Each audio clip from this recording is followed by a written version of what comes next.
mudana guddoomiye iyo mudanayaal golaha shacbiga waxaan rabaa inaan warbixin kooban idinka siiyo guud ahaan xaaladda guud ee dagaalada ka socda gobolka Hiiraan. Gobolka Hiiraan waxaa ka socda dagaalo saf balaaran ah oo u dhaxeeya dadka deegaanka, ciidanka dowladda qaybahooda kala duwan iyo kooxda argixisada ah. Muddo 20 sano ah Al-Shabaab waxay curyaamin ku hayeen nolosha guud ee gobolka Hiiraan. Ma jirin wax dhaqdhaqaaq shacab ah oo waxa gabi ahaanba meesha ka baxay isku codka degmooyinka iyo deegaanada gobolka Hiiraan. Dadku waxay wajahayeen nolol adag muddadaas. Shacbigu waxay u sameeyeen dhibaatooyinka iyo in ka badan ay argixisadu u geysanayso dhibaato ah. Argixisadu ku qanci waysay intaas oo dhibaato ah ayaa waxay bilowday inay isku fidiso deegaano hor leh, waxayna qabsadeen wadada beledweyne ka soo gasha dhanka waqooyiga ee ka timaada Matabaan ama gobolada dhexe.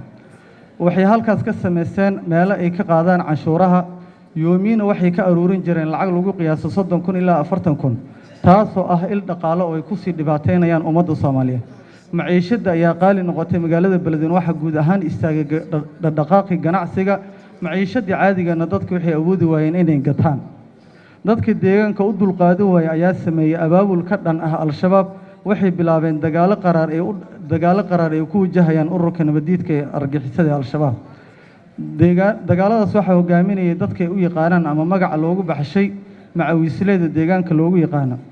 dagaaladaas argixisadu waa ay ku jabtay markay jabtay kadibna waxay bilowday inay dadkii ay ku ciqaabto dagaaladii lala galay daraadiis. waxay aaseen ceelasha gacmaha mataqaanaa biyaha laga keenayay. waxay qaraxyo ay ku xireen ceelashii riiga. waxayna intaasoo idil u sameynayeen dagaalka lagula jiro dadka deegaanka kula jiraan. waxayna u arkayeen ciqaab ay marsiin karaan maadaama dadka ay fikirkooda ka soo horjeesteen. guddoomiyaha gobolka Hiiraan mudane Cali Jeeti Cismaan iyo qaybaha kala gedisan ciidamada qaybta 27aad 21aad iyo ciidanka Danab iyo Gorgor oo amar buuxa ka haysta taliska guud ee ciidamada qalabka sida ayaa dagaalka ku biiray. waxayna garab buuxiseen dadka deegaanka, waxaana laga soo hoyay guulo waaweyn. 11kii bishii 8aad 2022 anakoo ah 2 xildhibaan wakiilna ka ah xildhibaanada kale deegaanka ayaa waxaan gaarnay magaalada beledweyne. waxaan ugu sii gudubnay jiidda hore dagaalka. waxa halka si aan u dhiirigelinay ciidanka qalabka sida dadka deegaankan aan abaabul balaaran oo ka baaxdo weyn kaas aan ku sii sameeyay. argixisada waxa laga xoreeyay degmada Matabaan soonaheeda, Coomaad, Mandhooy, Hees, Teedaan, degmada Maxaasi, degmada Matabaan, degmada beledweyne iyo degmada Maxaasi. inta u dhaxaysan cadowga guud ahaan waa laga saaray. xaaladaha bini'aadanimo ee deegaanada aan ku soo aragnay mudanayaal iyo marweyn dadka ku nool deegaanada aan soo xusay soona arkay lana soo joognay waxay wajahayaan xaalad bini'aadanimo oo aad u khatar ah. ma haystaan hooy oo hooygoodii waxa gubay argixisada. ma haystaan biyo oo ceelashii cabayeen waxa baaba'shay argixisada. ma haystaan cunto oo cuntadoodii waxa baaba'shay argixisada. waxay u baahan yihiin gargaar degdeg ah si walba lagu gaarsiin karo. codsiga baaq waxaan ka codsanaynaa dhammaan hay-adaha kala duwan ee dawliga iyo kuwa aan dawliga ahaynba in gargaar degdeg ah la gaaraan dadka ku nool deegaanada aan soo sheegnay. waxaan ugu baaqayaa madaxda sare ee dowladda inay gaaraan deegaanada soona arkaan dhibka iyo duruufaha ka jira deegaanadaas si ay dadku u dareemaan dowladnimada ay u dagaalamayaan, ciidamadana ay ugu noqoto dhiirigelin. caqabadaha mudanayaal iyo marwooyin dagaalada ka socda gobolka Hiiraan deegaano ka mid ah waxa ku baxay nafo fara badan. hooyooyin fara badan waxay ku qaadeen asaay, ilmo fara badan oo agoon ayay ku noqdeen.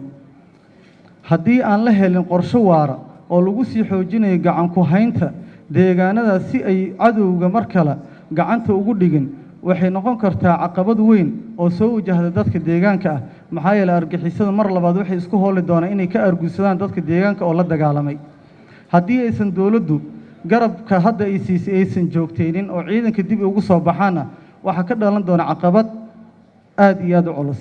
mahad celin waxaan rabaa inaan halkan ugu mahad celiyo taliyaha guud ee ciidamada qalabka sida ahna madaxweynaha Jamhuuriyadda Federaalka mudane Xasan Sheekh Maxamuud oo runtii door muuqda ka qaatay in dagaalkaas guulo uu ku dhamaado, iyo ra'iisul wasaaraha Jamhuuriyadda Federaalka mudane Xamse Cabdi Bare.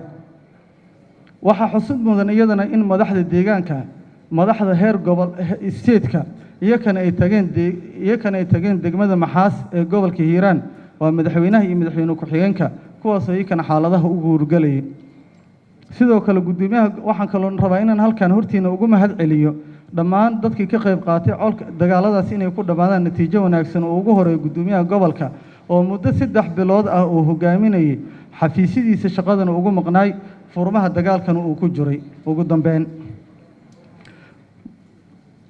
mudanayaal iyo marooyin waxaa mas'uuliyad gaar ah inaga saaran tahay inaan ilaalino badqabka shacbiga Soomaaliyeed guud ahaan oo aan ku matalno golaha shacbiga kulana xisaabtano cid walba oo gudan weysa mas'uuliyadda ka saaran ilaalinta amni ahaaneed iyo nolol ahaaneed ee shacbiga Soomaaliyeed waa mahadsantiin